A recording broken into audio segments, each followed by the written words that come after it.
శ్రీ మహాగణాధిపతయే నమః. ఈరోజు మనం 2023 సంవత్సరం డిసెంబర్ నెల రాశి ఫలాల్లో భాగంగా మకర రాశి వారికి ఈ మాసం ఎలా ఉంటుందనేటువంటి అంశం గురించి తెలుసుకుందాం. అలాగే ఈ మాసం గ్రహ గతులను అనుసరించి మకర రాశి వారికి ఏ రంగంలో బాగుంటుంది, ఏ రకమైనటువంటి ఇబ్బందులు రిస్కులు రాబోతున్నాయి, వాటిని ఏ రకంగా మనం సునాయాసంగా సులభమైనటువంటి పరిష్కారాలతో పరిహారాలతో మనం వాటి నుంచి తప్పించుకోవచ్చు. ఇటువంటి అనేక అంశాల గురించి కూలంకషంగా తెలుసుకుందాం. దీన్ని తెలుసుకోవడానికి కంటే ముందుగా మకర రాశి అంటే ఏంటో ఒకసారి చూద్దాం. మకర రాశి అనగానే ఉత్తరాషాఢ నక్షత్రం 2, 3, 4 పాదాలు, శ్రవణ నక్షత్రం 1, 2, 3, 4 పాదాలు, ధనిష్ట నక్షత్రం 1, 2 నక్షత్ర పాదాల్లో జన్మించిన వాళ్ళందరినీ కూడా మనం మకర రాశి జాతకుల కింద పరిగణిస్తాం. ఈ మాసం గ్రహగతులను కనుక పరిశీలించినట్లయితే ద్వితీయ స్థానంలో కుంభంలో శని సంచారం జరుగుతోంది. అలాగే ఇక్కడ ఏలినాటి శని పీరియడ్ అయితే ఖచ్చితంగా జరుగుతోంది. ఇక మరి ముఖ్యంగా ఈ మాసం తృతీయంలో రాహువు అత్యంత శుభ ఫలితాలను ఇస్తున్నాడు. భాగ్యస్థానంలో కేతువు శుభాశుభ మిశ్రమ ఫలితాలను ఇస్తున్నాడు. అర్ధాష్టమంలో అంటే చతుర్థ స్థానంలో గురుడు కొన్ని విషయాల్లో శుభ ఫలితాలు ఇస్తున్నాడు. ఇక అధిక భాగం గ్రహాలైనటువంటి రవి, కుజ, బుధ, శుక్రులు మాత్రం ఎక్కువ కాలం పాటు వ్యయస్థానంలో సంచరించటం అనేటువంటిది ప్రధానమైనటువంటి ఫలితాలను నిర్దేశిస్తోంది.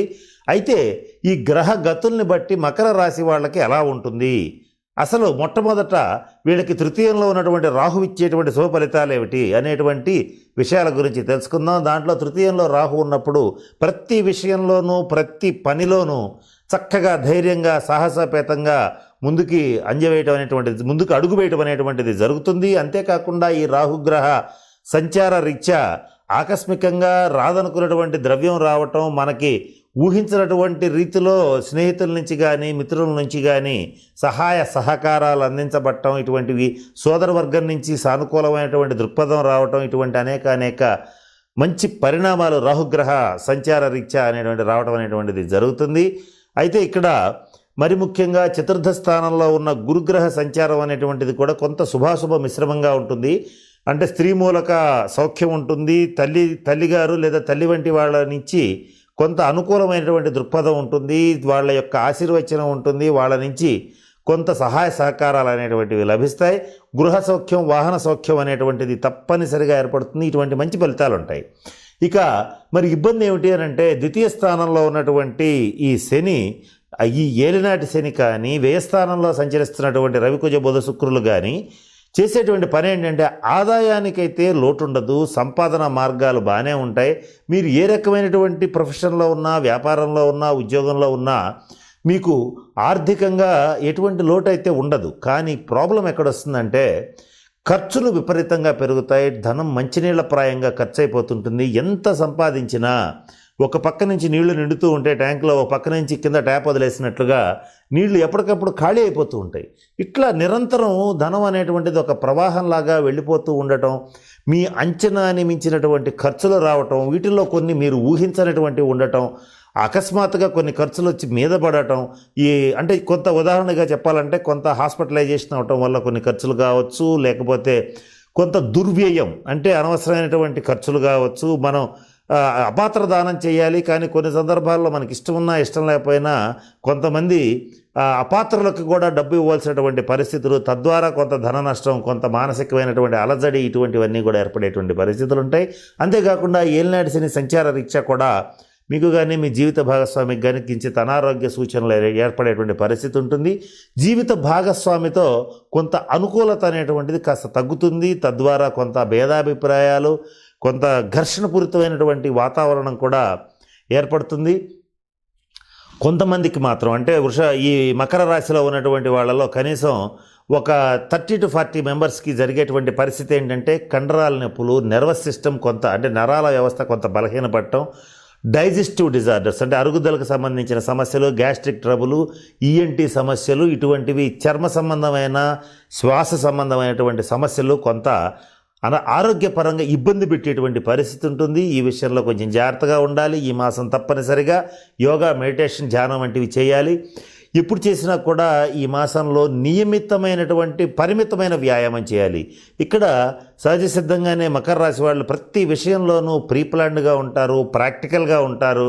మీ యొక్క ఆలోచన ధోరణి ఎలా ఉంటుందంటే ఈ లోకానికి ప్రస్తుత కాలానికి అనుకూలంగా ఏ రకమైనటువంటి నిర్ణయాలు తీసుకోవాలో మీకు ఆటోమేటిక్గా ముందుగానే తెలిసిపోతుంది. ఆ తెలిసిపోయిన విధంగానే ప్రవర్తిస్తుంటారు. ఇటువంటి మీ మేధస్సుకి ఈ మాసం మరింత పదును పెట్టవలసినటువంటి పరిస్థితి ఉంటుంది. ప్రతి పనిలోనూ అందరినీ సలహాలు అడుగుతారు, కానీ ఒక నిర్ణయం అంటూ చేసేటప్పుడు మీ స్వతంత్రమైనటువంటి నిర్ణయాలు చేస్తారు. అయితే ఈ స్వతంత్రమైన నిర్ణయాలు చేసేటప్పుడు మరి కుటుంబ సభ్యులు కానీ, మన ఆత్మీయులు కానీ, స్నేహితులు కానీ ఒక పని వద్దు అంటే వీలైనంత వరకు దాన్ని వాయిదా వేయటానికి కానీ ఆపడానికి కానీ ప్రయత్నం చేయటం అనేటువంటిది ముఖ్యంగా చెప్పదగిన సూచన. అలా కాకుండా మీరు ఏ నిర్ణయమైనా నేను నా సొంత నిర్ణయం ఎన్ని సంవత్సరాలు కలిసి వచ్చింది కానీ నేను అలాగే చేస్తాననేటట్లయితే కొన్ని సందర్భాల్లో మరి ముఖ్యంగా ఈ మాసంలో మాత్రం ఆర్థికంగా కొంత నష్టపోవాల్సిన పరిస్థితి ఉంటుంది. కనుక మరి ముఖ్యంగా ఆర్థిక సంబంధమైనటువంటి వ్యవహారాల్లో మాత్రం మా ఆత్మీయుల, బంధుమిత్రుల, జీవిత భాగస్వామి యొక్క అభిప్రాయాన్ని గౌరవించడం అనేటువంటిది ఎంతైనా మంచిది. ఇకపోతే ఈ మాసం వచ్చేటప్పటికి ఈ సాధారణంగా ఈ మకర రాశి వాళ్ళు తొందరగా ఎవరిని నమ్మే పరిస్థితి ఉండదు. కారణం ఏంటంటే గతంలో నమ్మించి మోసం చేసినటువంటి స్నేహితుల యొక్క దౌర్భాగ్య స్థితి రీత్యా మీకు కొంత అనుభవాలు గతంలో కొంత ఉన్నాయి కనుక మీరు తొందరగా నమ్మకుండా జాగ్రత్తగా ఎవరేం చెప్పినా కూడా వినడం చక్కగా వింటారు. ఆచరణకు వచ్చేటప్పుడు మీరు అనుకుంది చేయడం అనేటువంటి జరుగుతుంది. అయితే ఇదే స్ట్రాటజీని ఈ మాసం కూడా మీరు కంటిన్యూ చేయడం అనేటువంటిది జరుగుతుంది. అయితే ఇక్కడ ఏంటంటే లౌకిక మర్యాదల్లో కానీ, లౌకిక పరమైనటువంటి బంధుత్వాలు మెయింటైన్ చేయడంలో కానీ, బంధువుల మధ్య రిలేషన్స్ మెయింటైన్ చేయడంలో కానీ చక్కటి ఏమంటారంటే దాన్ని ఒక స్థితప్రజ్ఞత అనేటువంటిది ప్రదర్శిస్తారు. తద్వారా ఏంటంటే బాంధవ్యాలు, బంధుత్వాలు, స్నేహాలు ఇవి చెడిపోకుండా చక్కగా బ్యాలెన్స్డ్గా ఈ మాసం చూసుకోవటం అనేటువంటిది అందరినీ ఆశ్చర్యపరుస్తుంది. కారణం ఏంటంటే ఈ మాసం మీకు తెలియకుండానే మీకు ఒక రకమైనటువంటి ఒక నిరాశాపూరితమైనటువంటి వాతావరణం కావచ్చు. ఎంత కష్టపడ్డా కూడా మనకి డబ్బు మిగలట్లేదు, ఎంత చాకరీ చేసినా చాకరీ మిగులుతోంది, కానీ ఈ ఆర్థికంగా మనం అనుకున్న స్థాయికి వెళ్ళలేకపోతున్నాం అనేటువంటి ఒక బాధ ఈ మాసం మిమ్మల్ని వెంబడబడుతుంది. అందువల్ల దాని నుంచి తప్పించుకోవడానికి కూడా కొన్ని సులభమైనటువంటి మార్గాలు చెప్తాను. ఈ తర్వాత మరొక ముఖ్యమైన విషయం ఏంటంటే మకర రాశి వాళ్ళకి ఈ మాసంలో ఇక్కడ ఒక చిన్న సబ్జెక్ట్ ఉంది. ఏంటంటే మెయిన్గా ఈ మకర రాశి వాళ్ళు ఈ మాసం ప్రత్యేకంగా గుర్తుపెట్టుకోవాల్సినటువంటి అంశం ఏంటంటే ఈ తండ్రి గారితో కానీ, జీవిత భాగస్వామితో కానీ విభేదాలు ఏర్పడే పరిస్థితి ఉంది. ఈ విభేదాలు ఏర్పడినప్పుడు మాత్రం మీరు కొంచెం మానసికంగా కొంత దృఢంగా ఉండటం, అలాగే ఈ భేదాభిప్రాయాలని కొంచెం నెక్స్ట్ లెవెల్కి తీసుకెళ్లకుండా ఆపటం అనేటువంటిది ప్రయత్నపూర్వకంగా చేయటం ముఖ్యంగా ఈ మకర రాశి వారికి చెప్పదగిన సూచన. మరొక ముఖ్యమైన విషయం ఏంటంటే ఈ మాసం చిన్న చిన్న ఇబ్బందులే వస్తున్నాయి, కానీ వాటిని చూసి మీరు వెనక్కి వెళ్ళాల్సిన అవసరం లేదు. మంచి సానుకూల దృక్పథంతో, అంటే మంచి పాజిటివ్ యాటిట్యూడ్తో, పాజిటివ్ దృక్పథంతో కనుక ముందడుగేస్తే ఇక్కడ వచ్చేటువంటి చిన్న చిన్న సమస్యలు చాలా సునాయాసంగా వెళ్ళిపోతాయి. కారణం ఏంటంటే ఇక్కడ రాహుగ్రహ ప్రభావం మీకు చాలా అనుకూలంగా ఉంది. ఈ రాహుగ్రహ ప్రభావం ఉన్నప్పుడు ఎవరూ చేయలేనటువంటి మంచి కష్టసాధ్యమైనటువంటి పనులని కూడా మీరు సునాయాసంగా అందరికంటే చాలా తక్కువ టైంలో చేసి అందరినీ ఆశ్చర్యపరిచేటువంటి పరిస్థితి గోచరిస్తోంది. ఇక్కడ ఈ మాసం మరి ముఖ్యంగా చూడాలంటే రాజకీయ నాయకులకు కొంచెం గడ్డుకాలం అని చెప్పొచ్చు. కొంత అధికంగా శ్రమ చేయవలసి వస్తుంది. అకాల భోజనం, అకాల నిద్ర రాజకీయ నాయకులను చాలా ఇబ్బంది పడతాయి. అట్లాగే మకర రాశిలో ఉన్నటువంటి సినిమా రంగంలో ఉండేటువంటి వాళ్ళకి, మీడియా రంగంలో ఉండేటువంటి వాళ్ళకి కూడా నిద్రాహారాలు కరువయ్యేటువంటి పరిస్థితి ఉంటుంది. అధికంగా శ్రమ చేయవలసినటువంటి పరిస్థితులు వీళ్ళకి కూడా ఉన్నాయి. స్వతంత్ర వృత్తులు చేసేటువంటి వాళ్ళకి కూడా అట్లాగే ఉన్నాయి. వీళ్ళలో కాస్త డాక్టర్ ప్రొఫెషన్లో ఉండేటువంటి వాళ్ళు, అంటే వైద్య వృత్తిలో ఉండేటువంటి వాళ్ళు, వైద్య శాఖకు సంబంధించినటువంటి వాళ్ళకి మాత్రం కొంత పాజిటివ్గా ఉంది. వాళ్ళు వచ్చేటప్పటికి మంచి పేరు ప్రతిష్టలు, అలాగే ఆర్థిక అభివృద్ధిని సంపాదించుకోవటం అనేటువంటిది ఖచ్చితంగా జరుగుతుంది. విద్యార్థుల విషయానికి వచ్చేటట్లయితే విద్యాయోగం చాలా బాగుంది. మంచి మార్కులు వస్తాయి. మంచి యూనివర్సిటీస్లో మీకు సీట్ వచ్చేటువంటి పరిస్థితి ఉంటుంది. మరి ముఖ్యంగా విదేశీయాన ప్రయత్నాలు అనేటువంటివి రాహుగ్రహ ప్రభావంతో సఫలీకృతం అవుతాయి. ఇక్కడ ఏది ఏమైనప్పటికీ కూడా మీరు జాగ్రత్త వహించాల్సినటువంటి అంశాలల్లా మీ ఆరోగ్య విషయంలో జాగ్రత్త వహించండి. 40 సంవత్సరాలు దాటిన మకర రాశి వాళ్ళు మీ జీవిత భాగస్వామి యొక్క ఆరోగ్య విషయంలో మీ తండ్రి గారి ఆరోగ్య విషయంలో కాస్త జాగ్రత్తలు పాటించడం అనేటువంటిది ముఖ్యంగా చెప్పదగినటువంటి సూచన. అలాగే ఇటువంటి ఇబ్బందులు వచ్చినప్పుడు మీరు చేయవలసిన పరిహారాలు కూడా కొన్ని చెప్తాను. వాటిల్లో మీకు ఎన్ని కుదిరితే అన్ని చేయండి, ఎలా కుదిరితే అలా చేయండి. ఫస్ట్ ఏలినాటి శని ప్రభావాన్ని తగ్గించుకోవడానికి కృష్ణ ఆరాధన చెయ్యండి. అంటే ఇంట్లో చిన్న కృష్ణుడి విగ్రహాన్ని ఉంచుకుని కృష్ణుడిని ఆరాధించటం, అలాగే హరే రామ హరే రామ రామ రామ హరే హరే హరే కృష్ణ కృష్ణ కృష్ణ హరే హరే అనేటువంటి ఒక మాట అనుకోండి, శ్లోకం అనుకోండి, మంత్రం అనుకోండి, దీన్ని నిరంతరం కాస్త మనసులో కుదిరినప్పుడల్లా ధ్యానించడం చేసేటట్లయితే కృష్ణ భక్తుల్ని శనీశ్వరుడు అంతగా ఇబ్బంది పెట్టాడు కనుక ఆ పరిహారం ఒకటి చేయండి. అలాగే కొంతమంది అవకాశం ఉన్న వాళ్ళు మాత్రం తిరునల్లారులో శనీశ్వరుడికి ఖచ్చితంగా తైలాభిషేకం జరిపించండి.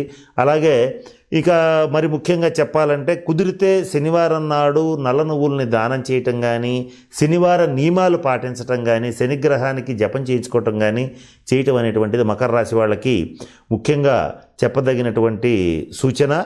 ఇకపోతే కొంచెం ఎవరైనా అవకాశం ఉన్నవాళ్ళు మాత్రం ఈ అనాథాశ్రమాల్లో కానీ, వృద్ధాశ్రమాల్లో, ముఖ్యంగా వృద్ధాశ్రమాల్లో కానీ, వికలాంగుల ఆశ్రమాల్లో కానీ కొంత సర్వీస్ చేయటం, లేదంటే వాళ్ళకి కొంత ఆర్థికంగా సహాయం చేయటం, లేదా వాళ్ళకి కావాల్సిన వస్తువులను అందజేయటం, ఇటువంటివి కనుక చేసేటట్లయితే, లేదా అన్నదానం చేయటం, ఏదైనా పర్వాలేదు. ఒకవేళ అవన్నీ చేయలేకపోతే కనీసం సేవ చేయటం, వీటిల్లో ఏది చేసినా కూడా ఈ శనీశ్వరుడు యొక్క ప్రభావం అనేటువంటిది తగ్గుతుంది. కారణం ఏంటి అని అంటే శనీశ్వరుడు వృద్ధుల్ని సూచిస్తాడు. అంటే వృద్ధుల్ని, రోగుల్ని, వికలాంగుల్ని సూచిస్తూ ఉంటాడు. కనుక వాళ్ళకి సేవ చేసేటట్లయితే అది డైరెక్ట్గా శనికి సేవ చేసినట్టే అవుతుంది. అలా చేసినప్పుడు శనీశ్వరుడు సంతోషపడతాడు. తద్వారా మీకు శనిగ్రహ బాధలు అనేటువంటివి తప్పనిసరిగా తొలగిపోయేటువంటి పరిస్థితి ఉంటుంది. ఇది ఒక పరిహారం చేయండి. ఇక మీరు మరొక ముఖ్యమైన పరిహారం ఏంటంటే మకర రాశి వాళ్ళు ఈ మాసం అంతా కూడా సోమవార నియమాలు పాటించండి. అంటే ప్రతి సోమవారం నాడు శివాలయానికి వెళ్ళి శివుడికి రుద్రాభిషేకం జరిపించుకోవడం కానీ, కనీసం ఒక 11 ప్రదక్షిణాలు చేయటం కానీ చేసి సోమవారం నాడు ఉపవాసం ఉండేటట్లయితే ఈ మాసం అంతా కూడా చక్కటి శుభ ఫలితాలు ఉంటాయి. ఇందాక నేను చెప్పినటువంటి ఆర్థిక బాధలు కావచ్చు, ఈతి బాధలు కావచ్చు, ఆరోగ్యపరమైన రిస్కులు కావచ్చు, ఇవన్నీ కూడా ఆల్మోస్ట్ ఆల్ జీరో అయిపోతాయి. వీటిల్లో మీరు ఎన్ని కుదిరితే ఎంత వరకు చేయగలిగితే అన్ని చేసేటట్లయితే పరిపూర్తిగా ఏలినాటి శని బాధల నుంచి మీరు తప్పించుకోవడానికి, వాటి నుంచి మంచి ఫలితాలు పొందడానికి కూడా పరిపూర్తి అవకాశం ఉంటుంది. కనుక నేను చెప్పిన అన్ని అంశాలను దృష్టిలో పెట్టుకుని మకర రాశి వాళ్ళు చక్కగా అష్టైశ్వర్యాలు, భోగభాగ్యాలు పొందుతారని మనస్ఫూర్తిగా పరమేశ్వరుని ప్రార్థిస్తూ సెలవు తీసుకుంటున్నాను. స్వస్తి.